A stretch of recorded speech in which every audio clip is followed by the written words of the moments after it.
I actually wrote an opinion piece about comments on the sites, and I think I was looking for. I think I wrote it in the light of the next 3 months, January. What's coming up with Brexit, etc. But also, I think, and you didn't want to be too dictatorial. People are free to express what they say. But I think what I did in the piece, I compared recent education stories about SATs. Year 6 progress pupils are making, and all the comments on our Facebook page, particularly specific to your Harlow, was a lot of. I think there were mothers who were saying, "I'm quite happy with my child's progress," or "I'm not very happy with SATs as it's or the constant testing." But it was a coherent, lucid debate going on.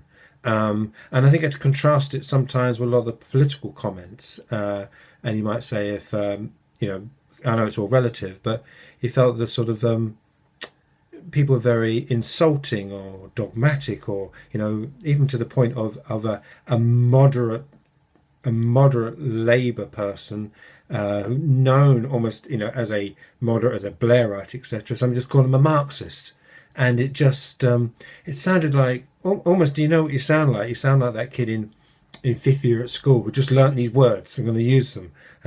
That's not. And I think my point was, is that's not the point of my 2 news websites. Whether it's editorial or whether it's comment. That it's a forum for intelligent debate. So step up to the mark, is really what I was saying. And and so that's something that I'm conscious of. I'm just not going to let it go. And also, we had a pantomime review, and somebody who does make what are seen as negative comments made a negative comment on the pantomime. Oh, yes, they did. And somebody again said that's just sucking the light out of the story, and I'm starting to be disinclined to look at the stories because of comments. And I thought that was a valid complaint. Or observation. That's something we've got to be, I think, conscious of. And so remove the comment. So there's an element of my ball.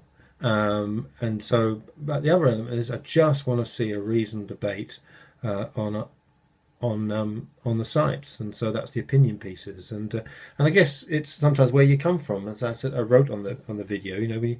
When you go to university and you study, the history department, especially at the University of Stirling that I went to, had a great variety of political thought, and came from the left to the right, and I enjoyed that, and as I said, nobody sat, in the middle of a seminar, as I made point with Dr. Frank Matthews, God rest his soul, talking about socialism and syndicalism in the 19th century, etc., origins of the Labour Party, and somebody wasn't sitting there going, Marxist, or go back to Moscow, etc. It wasn't like that. So that's the standard. That's the standard that we have, and I think it was a worthwhile piece to put up. So that's my January 2nd about comments. Step up to the Marxist.